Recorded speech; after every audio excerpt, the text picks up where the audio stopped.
Hello, good evening. Reverend Elaine White, the Pixel Priest here, and a very warm welcome to our second live stream on testimony. And last week we had an amazing testimony from Kathleen Ward, and if you haven't seen it, it's there on catch up as well. And it's just great to hear people witnessing to how Jesus has worked in their lives. And so we just have a treat for you tonight with Tom Massey, who's joining us, our guest, to tell us his testimony in a moment. So just to say, hello to those who are joining us already. So hello to Kathleen, to Trish and to Jacqueline. Very warm welcome. And anybody else who's joining us, please announce yourself. But if you don't want to, that's fine. It's fine just to lurk too. Can you please smash the like and share button? It just helps to get us known. It just makes sure more people have chances, to hear that these amazing testimonies too. Let us know if there are any audio issues. We hope not, but if there is, just put something up in chat. So as just as last week, really, as Tom and I talked through his testimony, if you've got any comments or any questions or any prayers or whatever, please do put them in chat. We really want people to engage with this. It really helps if you engage, and we can have a bit of a conversation going as well. So please feel free to put comments in on chat, and we will always respond to them. If you're commenting on Facebook, there is a little bit of a timing delay, about 20 seconds. But yeah, we will pick up on any comments. So please do contribute to that. On this lovely evening, so just be prepared to listen to a very, very powerful testimony from Tom. So let's say a very warm welcome to Tom. Hi, Tom. Hi. Great to have you here. Hi, Elaine. Yeah. So just before we start, as COVID regulations aren't quite released yet, we do have a Perspex screen, which you can't see, but you can probably hear me tapping on this. So we are COVID secure in the studio. So just to let you, in case you're wondering, obviously we do look fairly close together. But next week we hopefully won't need to, because God willing, the restrictions will be released. But anyway, for today we've got that in the way. So Tom, I know you've got a great story to tell us, but just I suppose starting at the beginning, just tell us a little bit about your early life and faith. Yep. Well, I've always believed in, from the age of about 8, I used to go to St Luke's Church in Poulton, Breck Road, and I became a member of the Life Boys and the Boys Brigade that was there at the time. And I used to go every Sunday. I didn't miss a single Sunday, and we had some good times there. But also at the age of 8, I was involved in 2 serious accidents. Oh. And the first one was my mum had boiled a tin bath of hot water on the stove, and then my dad came in shouting for mum to come so he could pay the wages, so he could pay all the bills. And I went into the kitchen and reached up on the mantelpiece to get some rosehip syrup, because I'd been young, and stepped back and fell into this bath of boiling hot water. Gosh. Right up to my neck. And screamed my head off. But by the time my mum got in, I'd already got out of the bath myself. I jumped out. My mum ripped all my clothes off and covered me in Vaseline gauze. Rushed me to the hospital, and the doctor came out to me and said, "Who did that? Who took his clothes off and put them in Vaseline gauze?" And my mum said, "I did." And he said, "Well, you shouldn't have took his clothes off, but as it happens, you did the right thing by putting the Vaseline gauze on." Right. Because there's no blisters, because nobody get boiled, you come up with blisters. Yes. And I didn't get a single blister. So, great. Apart from that, I've just got one scar on my shoulder. But the thing she said to my mum was, the amazing thing was, he shouldn't be alive. A shock like that should have killed him. Right. Wow. But he's a strong boy. Yeah. He's got a strong heart, and I believe that's really. Yeah. So did you have a sense that God had the hand in that then? Yes, Is that what you think? Yeah. Yeah. And then towards the end of my 8th birthday, I was sitting on the back of my dad's motorbike, and as he went to pull off, it jerked, and my right foot jumped off the pedal into the wheel of the bike. and he's trying to pull it, and I'm banging my dad. I'm like, Dad, you can't. And I thought, I'm going to lose my foot. Yeah. But somehow, my foot came out of my shoe. Right. So I got my foot clear, but my shoe got mangled. Yeah. So I ended up going to hospital again. Gosh. So that's why I don't like any birthdays now, on any days with the number 8 in it, because I have to go weary. Yeah. So 2 amazing early life stories really have come. Do you know that's crazy that you got your foot trapped in the back of a wheel? I had that happen to me at 7, not a motorbike, but on a bicycle. And I ended up in hospital, similar situation. Yeah. Yeah, Well, that's my right foot's all scarred down the side from where it's been. Yeah, gosh, But, yeah. From the bath, I've only got one tiny wee scar at the back of my neck. Right, gosh, yeah, amazing. So my mum said, I can't see it, but mum says it's there. Right, It's okay. like a pinhole. Ah, wow. So That's a blessing. interesting, big start to life. So yeah. So yeah, and so you were brought up, as you say, in a Christian and going to church, but then did something changed, I believe, when you moved house at about 12, is that right? Yeah, I was 12. We moved from Rankin Street in Wallasey, in Poulton. We moved to Morton. And I went, again, as a 12-year-old kid, travelled into a church called Christ Church in Morton. And I walked in there, and there's about 12, 14 people in there. And I sat at the back all on my own, thinking people would invite me to the front, but nobody ever did. Then the preacher started preaching, and I thought it was in the wrong place. I thought, hang on, what they're preaching is not... I've heard it in the church, this doesn't seem... It seems lifeless, so that God wasn't in it. Right, you felt a strong sense he wasn't in it. It's not, I can't feel the spirit in this. It's not right. And at the end of the service, again, nobody came to me to say, hello, how are you? Yeah. So I thought, that's it, I ain't coming here no more. No. That's it, finished. So I turned me back on it. I didn't go to church again after that. From then on, that was it. So that was quite a long time, wasn't there, before you actually got back again? I know there's a story behind that, but So did you still have your faith though? How still did believe. that work? Never stopped believing for 1 second. No.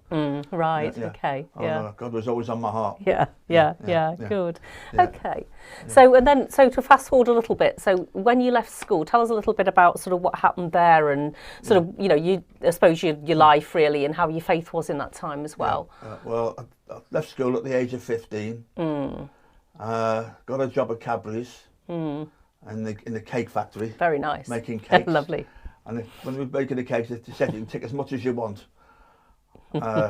So don't worry about it. Just eat as much as you want and take home as much as you want. And I thought, that's great. I can feed the family. So there's a blessing. Yeah. So I spent 2 years at Cadbury's. And then I just loved dogs at the time, and I just wanted to work with dogs.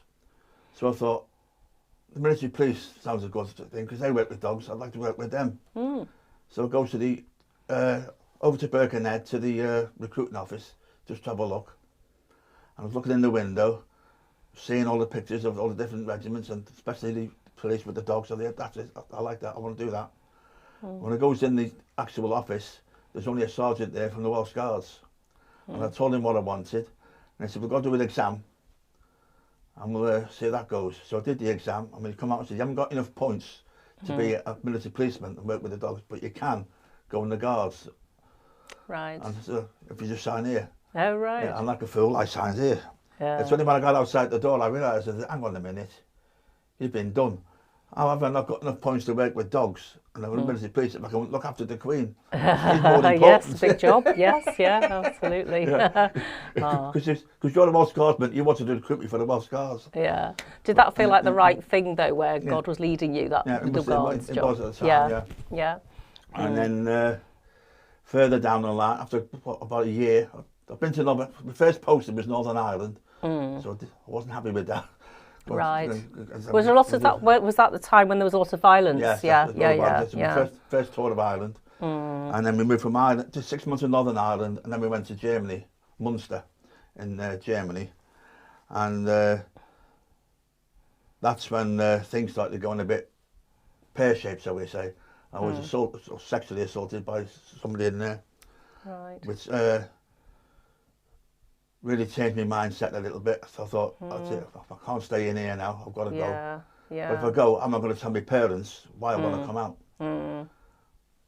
thought number 2, report him to the commanding officer, but then I'll have to go to court-martial and I'll have to bring it all out. I didn't really want to do that. Right, yeah. And the third thing was, end it all, finish. So I'm sitting outside the NAFI, just putting all these things through my head. When an audible voice said behind me, don't give in. And I looked, Right. there's nobody there. Yeah. And I thought, I'm hearing things. So I'm going on it, and then the voice said again, don't give in. Don't let them win. Again, I looked round, still nobody there. I thought, yeah, you're right. You're right. And then I suddenly realised there's got to be this Holy Spirit talking to me, telling me, don't let the enemy win. So I thought, okay. So I carried on in the army, and I stayed for 8.5 years. Yeah. So you felt like, having been told that, then he sort of sustained you through. Yeah. I mean, you know, I think, you know, God does sometimes speak like that to people. I think Kate had something similar last week. Yeah. Wow. So how was it? I know you say you stayed 8 years. So how was it after that in those 8 years? Was it better than before then? Did that make a difference? Did 2 tours of Northern Ireland. And it's one of the, I think it was the third tour. Yeah, it was the third tour. We were in Crossmaglen. And it's one of the worst areas at the time. And we were on the patrol, and I just happened to look up over to my left, and I could see this person in the chimney pot with a rifle, and I thought, oh, and I pushed the guy in front of me. I said, look out! I pushed him out the way, and as I pushed him, there's a crack in the wall where my head had been 3 seconds before. Right. Wow. So that he was actually aiming at me, not the guy in front. Yes. Yeah. So God saved me again. Yes. So, yeah. Wow. Yeah. So yeah. But the thing is, when you went into the house to get in, they've made a tunnel through every single house on the street. Right. So we were going in the house of one where he was, fight the shop, and he was coming out the end terrace, so we wouldn't know. No. We could only search the one house. We weren't allowed into all the other houses. Right. So we don't even know where the rifle went or. Yeah. Or what was it, done it? So another near miss for you. Yeah. So, okay. So and sort of so after you left the army, is that when you met your wife to be? Was that after that? Well, I met her while I was in the army. Yeah. Yeah.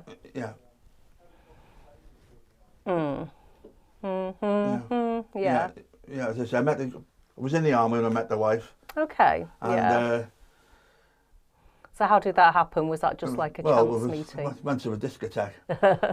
As it happened, I just got a letter from my ex-girlfriend, ending in it all. So I just went out, and I was going to get myself bladdered, you know. Get drunk. I said, that's it. Yeah. And I saw Sue standing there, and I watched all these different men going asking her to dance, and she refused every single one of them. About 10, I thought, well, I'll go and ask her. She's going to say no. So I gets up, walks over towards her and says, would you like to dance? And I turned round to walk away, and she said, yes, please. I went, whoa. And great, and the so rest lovely. Is just I thought, she's waiting for me to ask. Oh, yeah. Oh, great. God is good. So did you feel sort of God, you know, brought you two together in that way as well then? Yeah.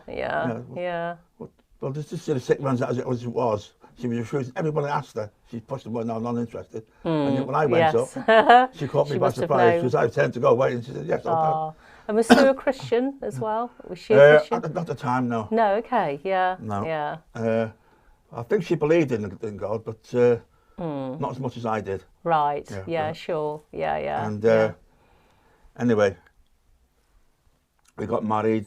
I left the army because we were talking about it. There's 2 reasons why. One, we were talking about she travelled with me abroad with the army, and she wasn't too keen about it. And then it came up that we were going to do an 18-month tour of Northern Ireland. I said, you can't, I'm not. That's it. You've just, I'm not going back there again. Yeah, I'm not going to give you a second chance. Okay, so you felt that wasn't right. I don't feel it's right. So I actually bought myself out of the army. Okay. Because I'm not going there again. Yeah. So was that a bit of a leap of faith? Did you have to trust that something else might happen for you, in terms of a job? Yeah. Well, it wasn't that. Because I'd come out of there, and I was out about a month before I got a job doing valves for cars, making valves. But again, I was enjoying doing it because I liked the job. but I kept coming out in blotches. Right. I was allergic to this white oil that they use. And I thought, this is no good, I can't keep doing this. So, I mean, I had a week off, we could say a holiday, and I thought, right, I'm going to look for another job while I'm on holiday. So I put in for the post office. Yes. And they gave me the job. And I goes back to my boss at the factory and I said, look, I'm leaving in a month's time because I'm starting work at the post office. He said, what do you mean you start work at the post office? I said, well, I'm leaving the job because I'm allergic to the oil and I can't work here. I like the job, but I can't work it. He said, you've got no right, he says. No right at all to go looking for another job while you're working for me. Right. And I said, excuse me, I can do what I like in my time. It's my time and it's my life. I'll do what I want. Oh, so you did get to be a postman then. And he started getting a bit bolshy about it. So I just turned around and said, okay, forget the month. I'll leave at the end of the week. He didn't like that. So how did that job go? The post, was that something that you enjoyed? That enjoyed lasted and felt 30 for years. you? Right, gosh, so that was a long time, isn't it? Yeah, okay. Yeah. So, and in that time, so how was God, God working sort of in that time and, through your marriage maybe and things that were happening? Well, that's where I found God again, working, actually giving life back to God when I was in the post office. Right. Because that's when my wife became ill. Right, okay. So do you feel, sorry to stop you, Tom, but so before Sue became ill, was that a time when you sort of felt maybe you drifted away? Because it's easy to do, isn't it? Is that? Sort of, yeah. I still believed in him. Yeah. But I wasn't, what's the word?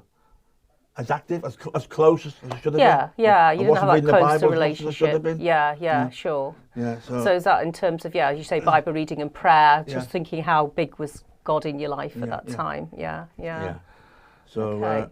So Sue became ill, so what happened then? She was diagnosed with kidney failure in 1990. Right. And saw the doctor, and the doctors said she has to go on chemotherapy. And there's two types she can go on. One, she has to go to hospital every week. Right. And have the blood cleansed. Or she can have bags that you take home.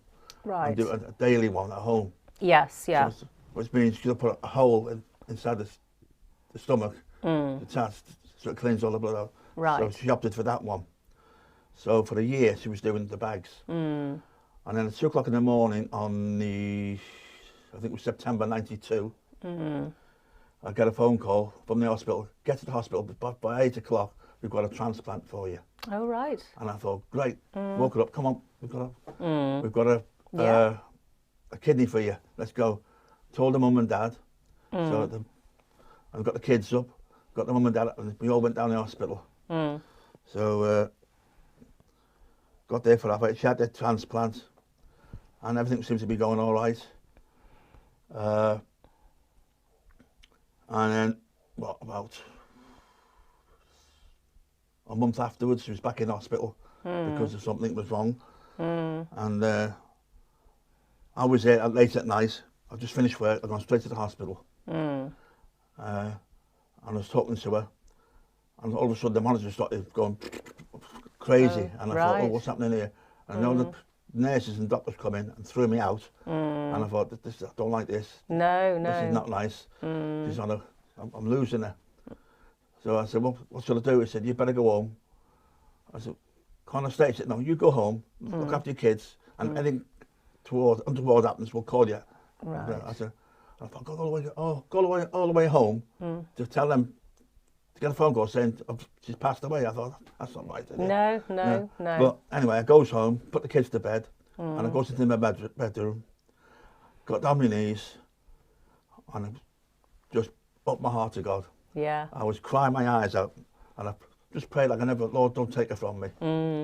Yeah. Lord, I'm not ready. No. I'm just not ready. Don't take her from me. I've got two lovely kids here. Don't deprive them of their mother. They're too young, and I'm not ready. Yeah. And the next morning, I must have fell asleep praying because I woke up the next morning and I thought, right, get the kids up to school. Told the mum and the nan to pick them up in the evening because I was going up to the hospital. And because I didn't want to, I was going to phone up and I thought, no, I'm not going to phone up in case they got bad news. Yeah. I'm going to walk into it. And he walks to the hospital, goes in, and of all things, the curtains are drawn. And I thought, the worst is coming. And then the nurse come out and says, you can go in if you like, with a big smile on her face. And I thought, smile? That's not as bad as I thought then. And when I opened the curtain to go through, she's sitting up in bed and she's doing the crossword puzzle. Wow. And I said, what happened? I thought she was going to die last night. She said, yeah, well, she was on the danger list. Yes. Till about 12 o'clock. And 12 o'clock, everything was starting to go back to normal. Great. I said, what time? She said, 12 o'clock. I was praying at 12 o'clock. Yeah, the power of prayer, yeah. So that coincided when you were praying. I said, thank you again, Jesus. Yes, absolutely. Yeah, so that's a great answer to prayer, isn't it? It is, and so you know, at that time she recovered, didn't she? How old were your children then, Tom? When she first got it, there would have been, I'm on 14 when she died. It's 96, so 90. He'd have been about 9 and Laura's been about 5. Okay, so quite young, really. Yeah. Okay. Yeah. So she sort of recovered for a while, didn't she? Years, and then 4 years. Yeah, that's great. 4 years, she was fine. And in that, sorry, I'm not trying to. I know you've got more to tell on that. So in those 4 years, did that have an impact on your faith and what had happened in terms of those 4 years? In the 4 years, as I prayed, I said to God, Lord, if you bring her back to me, I'll go back to church. I'll do anything you want me to do. Not what I want. I'll do what you want me to. I'll go back to church. Yeah. Just don't take it from me. I'm not ready. And God's a very, very, very humorous God. Because at the bottom of I road there's a park, a park. And every year there's a tent goes up. Run by Bromley Christian Centre. And every year I turn around and say, I'm never going to go in there. The happy, clappy, chappy people. So I don't want nothing to do with them. And little did I know. Because this particular year, this tent's going up. And the kids and I, and their mum, are walking around the park. And they're riding their bikes. And I thought, right, it's time for tea. Let's go and have our tea. And then we'll go from there. Yeah. And the kids said, can we come back later on our bikes? And I thought, no, I don't want to come back on the bikes because I might want to go in the tent.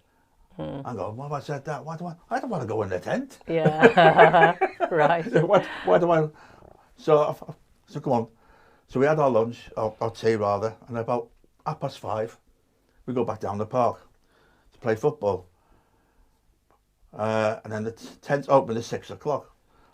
And again, I said to the kids and to come on, pick the ball up, we're going in the tent. I thought, that's twice I've said that now. What? I've got to go now. Something's drawing me into that tent. Yeah. Even though I don't like the place. So I went into the tent and the guy preaching a wonderful word. But I thought he was talking to me directly. And right. I thought, how did he know about me? How does he know this? But I didn't know Sue was feeling the same. Oh, wow. So by the end of the service, he asked, does anybody want to give their life to Jesus? Put their hands up. And I desperately wanted to put my hand up. But I held it down because I didn't want to embarrass Sue. But she was feeling the same. She wanted to put her hand up, but she didn't want to embarrass me. Right. Oh. And I didn't tell her. She didn't tell me. Oh, so neither you put your hands up. So after we got out, after we got outside the tent, I said, I wanted to put my hand up. She said, so did I. I said, why didn't you tell me? And after that was somebody who worked for the tent, who's from the church, heard us talking. He said, you can still do it, come back, do it now. But I said, you're here for the week, aren't you? He said, yeah. So let me go away.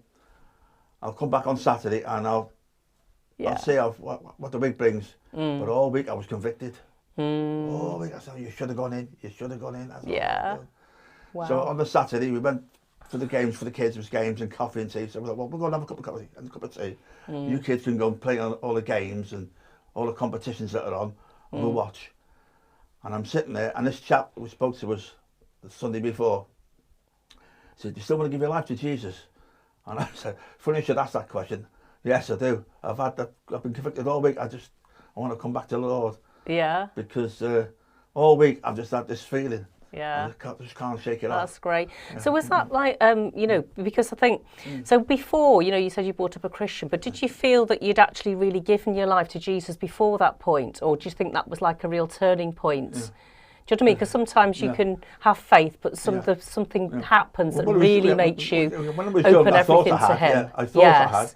Yeah. But then because of that big gap in between, and then finding Him again, it's like a kick up the back. Yeah, great. Where have you been all this time? Yeah. Sorry, Lord.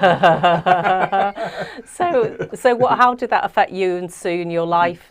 In the well, we both gave our life to Jesus on the same day, Mm. and a month later we both baptised on the same day. So. Great. Yeah. And again, they said we had a great time together for 4 years, and then unfortunately she got an infection in the new kidney, of all the kidneys, the new kidney, and she went into hospital, and she was in hospital about 6 months. Right. With this, Gosh. and they couldn't tried all sorts of treatment, and it just couldn't get this infection, whenever it was, to go away. And eventually she passed away at the age of 39. So. Gosh, so young. And by this time the kids son was 14 and my daughter was 11. Right, okay. So I ended up having to bring 2 kids up. A difficult time. So I had to become a father and a mother to them. Yes. For quite a while. Yeah.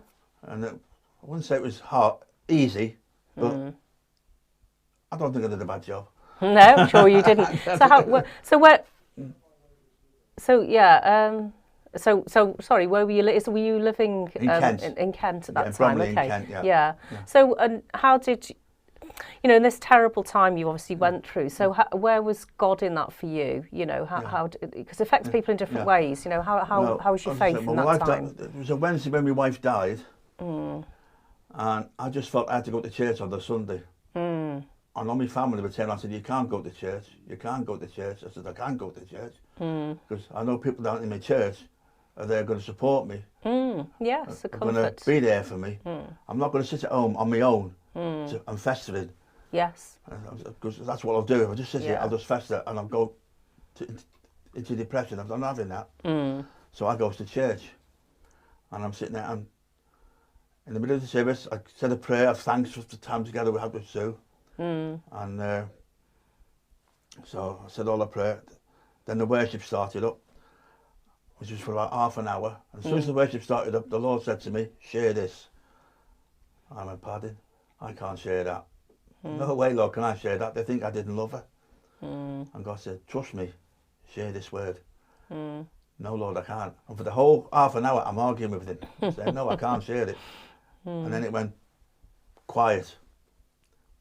So I went with somebody then to speak a prayer, word of tongues or whatever. Nothing. Right. Silence, complete silence.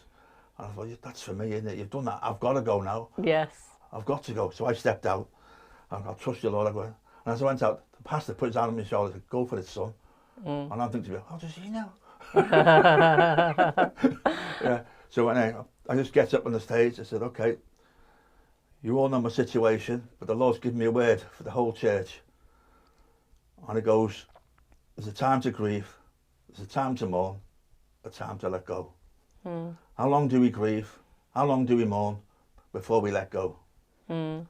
Is it a month, a week, a year, 2 years, 3 years? Because the Lord says the longer we mourn, the more you fester. The more you fester, the more stress and anxiety you receive. And I'm going, "Oh, wow. Lord, I can't. These people are not going to go for this." But then he said, there's different kinds of grief. There's a loss of a loved one, broken marriages, financial, family breakups, and I thought, loss of a job. And that's just a few of it, but it was a great big lesson to give me. Yeah. And I thought, wow. And he said, for those of you who've lost a loved one,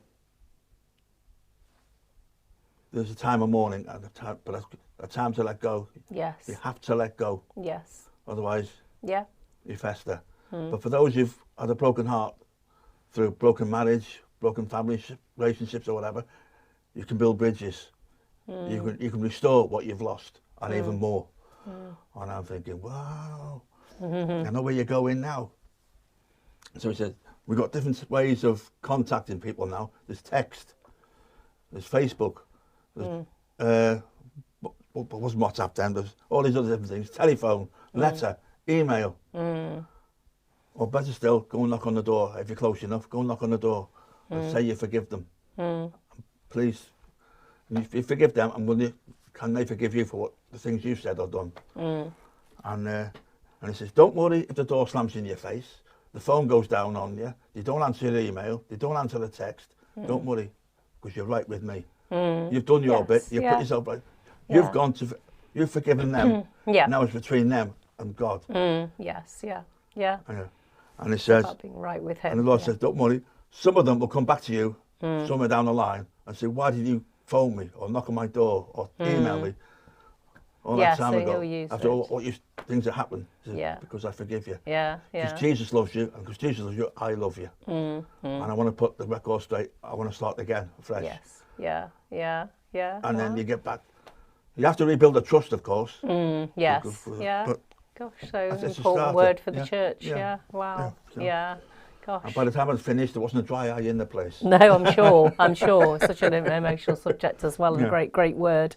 So, Oh, hello to Beryl's here as well, and Trevor, but so quite a few people here. That's great, Tom. So that's a really real example of sort of, you know, as you sort of having that guidance, and the power of healing as well. I mean, you know, yes, grief. I mean, I'm sure a lot of the people listening as well will have had grief of their own, as you say, because it comes in so many different forms, doesn't it? And you know, you write about if it's a person letting go. I know in my testimony that I gave a few weeks ago, I had that healing experience, isn't it? It's a letting it go to God, isn't it? Yeah, letting go to Him, isn't it? Because it's so hard on our own strength. We can't let things go. I don't believe anyway. It's very difficult, isn't it? But actually giving it up to God is different. And also asking Him for the power to build those bridges as well, isn't it? Because He's the one. But that's a real powerful word you had then for the church. So that was to say, obviously a difficult time. So did you carry on having that sense of God sustaining you? Because they must have been difficult times in the years after losing Sue. Yes, I always knew. It gave me the strength to carry on, to look after my kids. To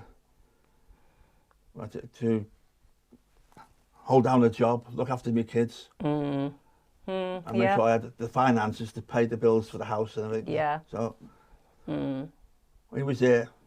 Everything I asked for, I was given. Oh, that's great, isn't it? In fact, it's more than that, because one day, I didn't tell you this before, we were going away on holiday, and my freezer broke. Not that, so I had to buy a new fridge freezer, which was £250. And that's all the money I'd left for the holiday. I've already paid for the holiday, but I had no spending money now. So I thought, my holiday's out the window. I've got to go on holiday, I've got no spending money. What am I going to do? Am I going to tell the kids? So I said, Lord, I need money. I don't know where I'm going to get it from, but I need money. I've got a week before I go, over a week before we're going away on holiday. So I've got a few days before I've got to cancel it. But I need £250 before the end of this week, because it's my last chance. If I don't cancel it by the end of the week, I'll lose my deposit on the holiday. So I thought, it's in your hands. So I goes to work, and I come home. When I come home, the mail's on the floor, and I picked up the letter, and it's got Liverpool stamp. I thought, who's that from? I don't recognise the writing. It's not my mum. It's not my sister. No. And when I opened it, it's a cheque for £250. Wow. And I thought, wow. Who's that from? No letter. Right. No, so just a check. Do you know who it's from? No. Still to this day, I still don't know where it came from. Because there was no letter. No, just a cheque for £250. And I've asked all my family and friends, did they send it? And they all said no. Nothing to do with me. No. Well, they would do, wouldn't they? You're being faithful but anyway, to you. So I thought, thank you, Jesus. Yes. So that's my money. I'm going on holiday now. Wow. So, great. So you had a real sense then of Him looking after you, sustaining you, and providing for what you needed. No, that's great, isn't it? And that does, it's great. I think when you really depend on Him like that, isn't it? That's when you can see it. Because quite often, I don't know, like me, you sort of depend on yourself, or our tendency is to depend on ourselves, isn't it? But actually, that's just a great example, isn't it, of really leaning on Him. So now, Tom, I know you've had this very there's more to this testimony. So I mean, there's a couple of things. 2012. You had an accident, didn't you? Is that the next? Shall we talk about the accident you had next? 2012, Another accident. You seem yeah. Tom seems to have a lot of accidents in his life, but this is another one worth talking about, isn't it? So go on. Yeah. Not my own making, by the way. Yeah. No, I was working as a security guard, and my boss has asked me to go to Blackburn to do a job over there because they were short-staffed. And I thought, okay, I don't mind. It's extra money. It's an extra day, and extra money. So I'm travelling to Blackburn, and I'm about 10 minutes away from the exit to where I want to go. I'm 15 minutes away from the actual place I'm going to. And I looked in my wing mirror. Don't ask me why, but I looked in the mirror just to see, and there's about 20 cars behind me. Some in the same lane as me. I was in the slow lane doing 50. There were about 3 cars behind me in the same lane. A big row of cars in the fast lane, and 1 car in the, in the fast lane, there's 1 car, and he's wobbling all over the place. And I thought, look at this idiot, what's he doing? And he passed every single car except me. He decides to turn in towards me. And I thought, that's it. Brake, hits me in the front, I'm going to roll. Spin, it's going to spin me. If I put my foot down at the back end, it's going to spin me. But don't do anything, it's going to hit me aside, I'm going to roll. So either way, I'm going to get hurt here. But I said, he's hit me, but he kept on turning. Right. So he's going that way, and instead of rolling me, he spun, which I didn't want. Right. I'd rather have the roll, so I have at least a chance. Because spin with all the cars behind me, I knew if it was spun, I'd have no chance. There's no way on earth I was going to get away with it. No. So I thought. So it spins me then into the middle lane. And as I go to the middle lane, the first car that was behind me goes past. So I said, so that's 1 car. Where's the rest? And then I'm approaching the middle of the faster lane towards the hard shoulder. And I just said that was completely chock-a-block with cars. If I go over there, I haven't got a snowball's chance. I've had it. I'm finished. So I threw the car in the other way, hoping to stop alongside and then get the car. Well, no, it spun me the other way. Right. And I thought, and I'm waiting then for cars to hit me. Yeah. And I end up finishing sideways on in the hard shoulder. And I'm sitting there thinking, where'd all them cars go? There's no way on this earth could they miss me. No. No way could they have missed me. Yeah. Where are they? The next thing I know, there's a lady on the door knocking on my window. You're okay? And she opens the door. Are you fine? I said, yeah, I'm okay. And I goes to get out, and I'm just going, pain in the back of my neck, my shoulders, my arm, every part of me. I was in agony. She says, don't get out. You've probably broken your back. I said, don't say that. Don't say that. No. Don't want that. Every bit of me. So the fire brigade come, and they had to cut me out of the car. Took the roof off. Put a spinal board in and dragged me out. Right. And took me to Blackburn Hospital. But while I was waiting for them to the ambulance crew were there, and they were filling me full of morphine. They kept giving me morphine every few. That was the pain. I mean, my pain is more morphine. And I think, by the time the ambulance man had come, I must have had about 10 lots of morphine put in me. Right, gosh. And I thought, so you were well spaced out. I'm gone by this. This is good stuff, isn't it? So yeah. And then I'm in the ambulance, and all they kept saying to me, how's your heart? How's your heart? Can you feel any pain? I said, feel any pain?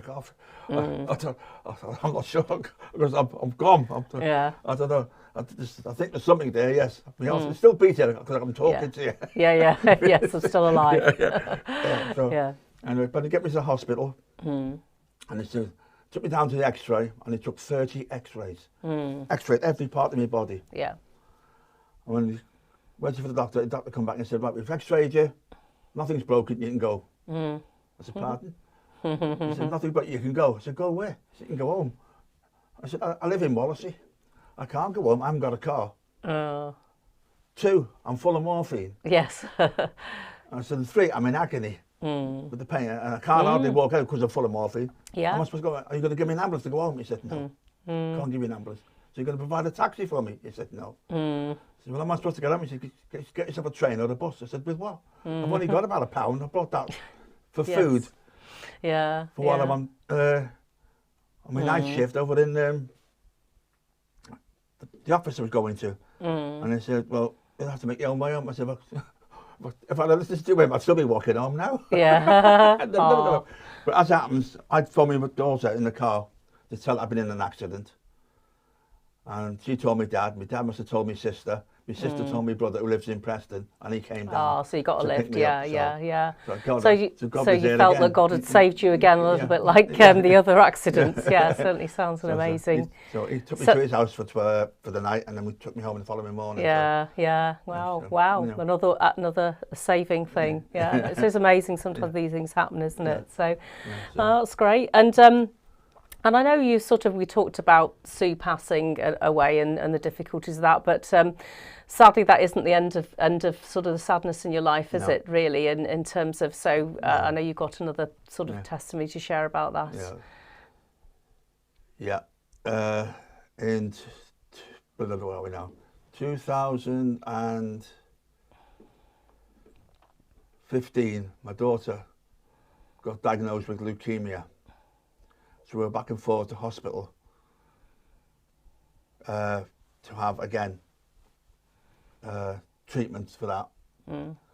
And she was so proud. Everything she was going through, all the stuff, the needles and everything, she used to hate needles. She couldn't stand them. Yeah. But I'd always used to hold her hand and say, it's okay, love, look at me, don't look at the needle, look at me. And she'd look at me and she said, is it done? I said, it's finished, it's all done. Yeah. So she had, not dialysis, what's the cancer, all the cancer treatments she had. The chemo, was chemotherapy, it? Yeah. The chemotherapy. So how old was your daughter then? Well, she was diagnosed, she was 29. 29, gosh, yeah. Okay. So from end of 2015, right through 2016, we're in hospital. And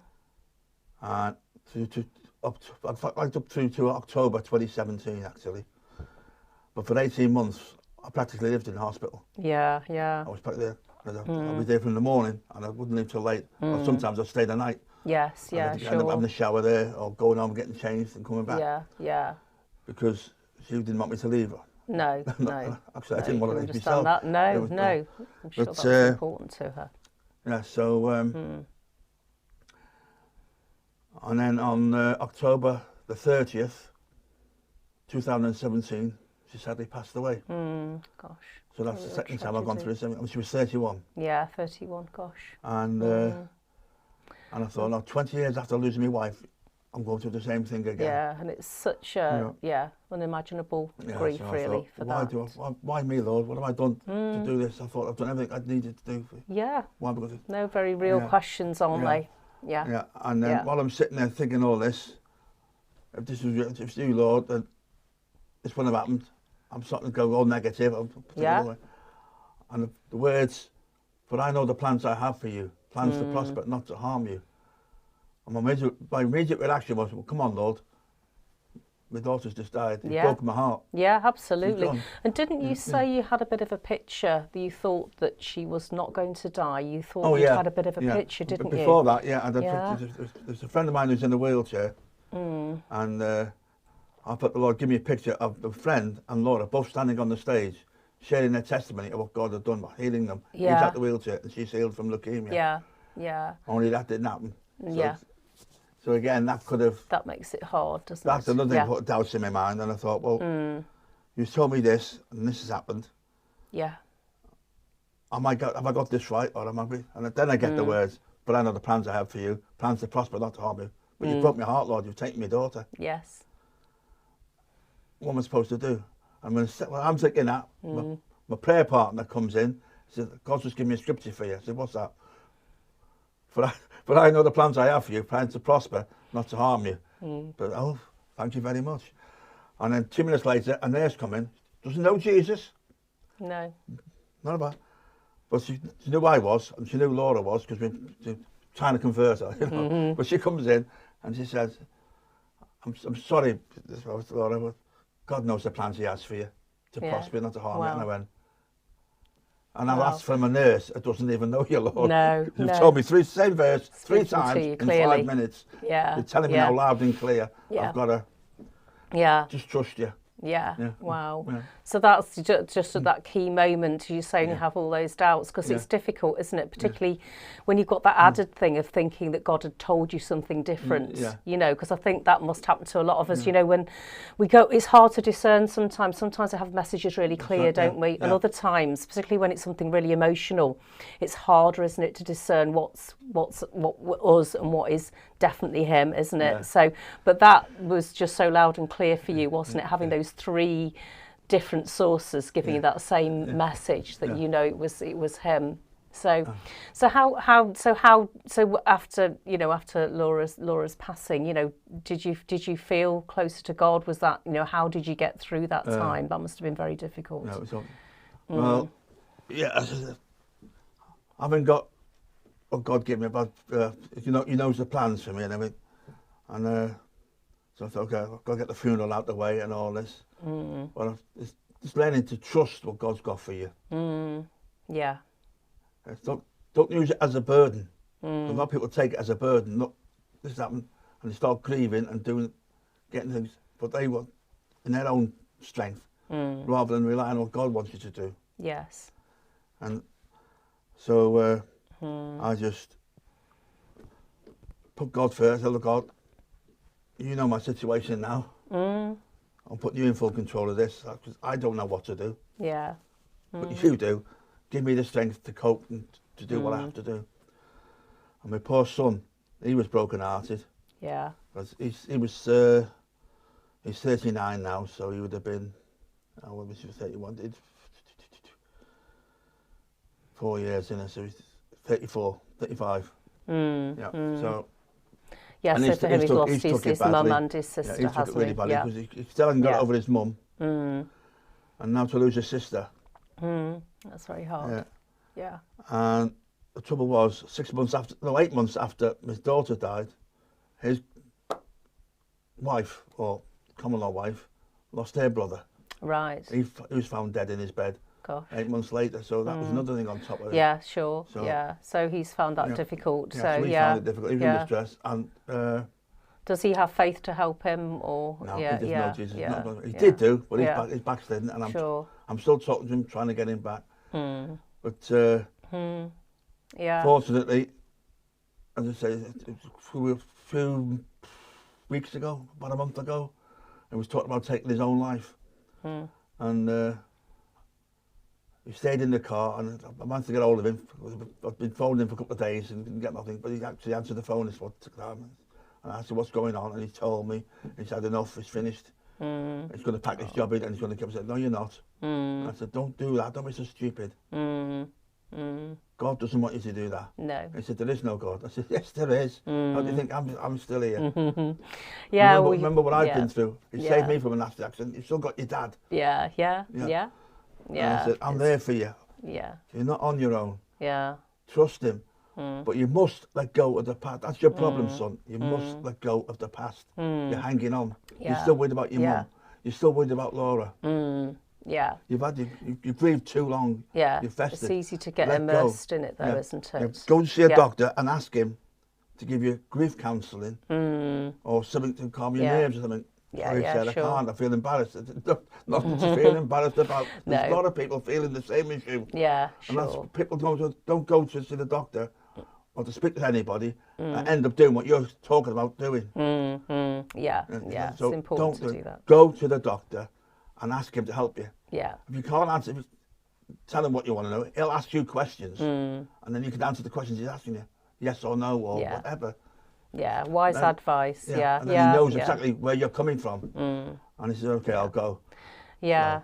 Good. Hopefully so. And so, I mean, we pray that would work for him. I know, as well, in all of this, with God sustaining you as well, you talked a bit about the importance of praise in all this, isn't it? Because you say you're talking about how easy it is to be overwhelmed by grief, isn't it? Yeah, the thing is, people say you praise God in the good times. Yeah, you do. Praise God in the good times, it's great. But praise him even more in the bad times, because that's where the joy comes back. That's when he brings your joy back in the bad times. Yes, You might be going through turmoil. You might be at the lowest of the low. But if you turn to God and you praise him and say, thank you for, not for the situation, No. but in the situation. Yes, for being in it with you. Thank you, Lord, that you're there with me. You've given me the strength to get out of this. Yeah. Thank you, Lord, that you love me, that you care for me. Yeah. I think praise is great. I know I said a little bit about that in my testimony, that even if you don't feel like it in your darkest times, after I'd lost my first husband, I've probably did say this in my testimony, I can't remember, but I used to make myself say each morning, thank you, Lord, for bringing me to this day, because you're right, it's that thing about turning your face towards him, and even if it's mechanical, because sometimes it is, because you can't feel it, so but that sort of turns your face to him, doesn't it, as the one who's helping you through. Well, I always get up every morning saying thank you, Lord, for this new day, for a wonderful night's sleep, for watching over me and keeping me safe. Thank you, Lord, that this is the day that you have made, and I will rejoice and be glad in it. And I always go to bed praying. Yes. I have a list of prayers. Yes, we will rejoice and be glad in it, because that's us promising we will rejoice, isn't it? So yeah.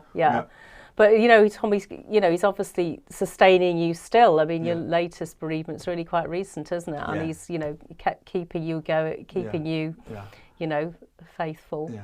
And the thing about it is, because my prophetic work now has increased. Right.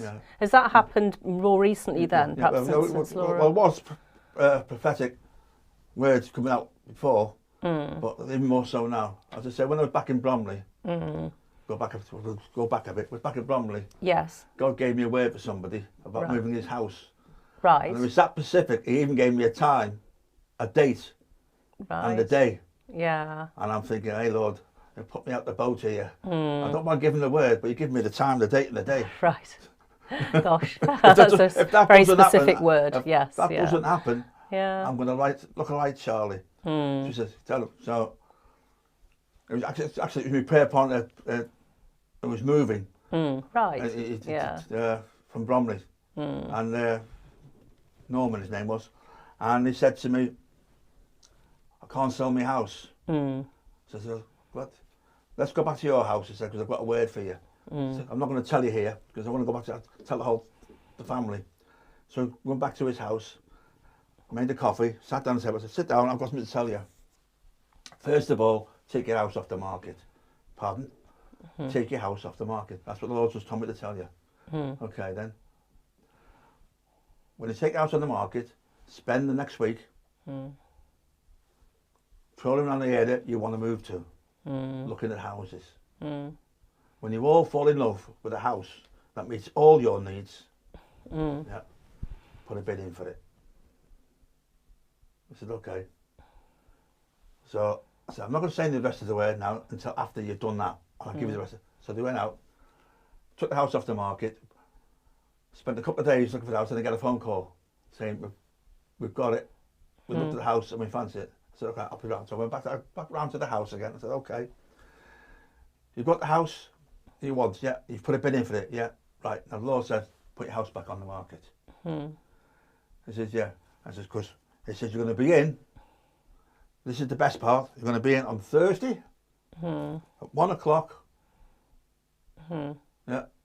And no problems. Thursday, 1 o'clock. And he says, you give me a date and a time now you've got. Right. When did it happen? And I thought, so on the Wednesday night, I get a phone call. We're not going to be moving in. Why? We haven't exchanged contracts. And I just felt peace. And I just said, look, I haven't got a doubt in my mind whatsoever. The Lord gave me a word for you. And I believe that word's going to happen. You will exchange contracts first thing in the morning, and you'll be in at the time God's told you you'll be in. And then his daughter in the background said, me too. I said, yeah, two of us in agreement. Can't go wrong. The Lord says, there's two of us come together in agreement. There I am in the midst. You've got no worries. I said, okay. So go to bed and have a nice sleep. And then the next morning, Thursday morning, I go to work. Finishes at 1 o'clock. And I go to the old house. Forgetting I've already told it. And I knocked on the door and I thought, he's not here. And an Indian chap said, sorry, I've knocked at the wrong door. It's moved. I've come to see Norman. He said, no, he's gone. He's left. I thought, okay, I'll go down to his new house. But then I realised I haven't got his new address. Ah. What have I done with it? So I phoned him up and said, look, I know, what's your address? I'll come down and help you sort yourself out. He said, don't bother, I'm in. Oh. I said, what do you mean you didn't? He said, it's all done. Yeah. I'm in. Oh, You're right, the worst part, we're in. Yeah, it was on that day and that time. All I need, he says, is a shed down the bottom of the garden. I said, I'll be down there Saturday, we'll build a shed for you. Okay, great. So that's amazing, affirmation, isn't it, when you have a word like that and it comes and it follows through. That's great, Tom. So thank you. I mean, I think all this that you've I'm hearing, I think great, you're trusting God, but his faithfulness to you, would you, agree with that? I just hear how God's been faithful to you, in all the things that have happened in your life. Yeah. Including absolutely, tragedy. Yeah. Even though I make mistakes, he's still there for me. Yeah. Like all of us, we all make mistakes. Yeah. But God never lets us down. No. We might leave him, but he'll never leave you. Yeah. Amen. And this is what we have to realise. God never leaves you. It's us that leave him. Yes, yeah. So sometimes we feel he's a long way away, but it's usually us that are a long way away, isn't it? I agree. So, yeah. Oh, that's been great, Tom. Oh, and we've had Pastor Benson Aguma Zadok from Nairobi has been watching as well, so that's great. So, no, thank you, Tom. That's been just so great to listen to how, how wonderfully Jesus has worked in your life and, how he sustains you through all those things. And I'm sure everyone listening has been really, really moved by all that as well. So that's been great. So if anybody does any comments or questions, then please just let us know. Even if you put some in after the event, that's fine as well. We'll keep an eye on them. And if you did have any questions or anything, but that's great. Yeah, sure. Oh, here's Alex. Hello. What an incredible testimony, Tom. Yeah. I think the thing I'm most amazed about with that is it's just almost like a version of Job, isn't it? There's kind of like the conceptual idea of there's so much pain that you've shared with people tonight, which is incredible. I'm very moved by the stories of Sue and Laura, and we need to pray for your boy for sure. We need to pray for your boy.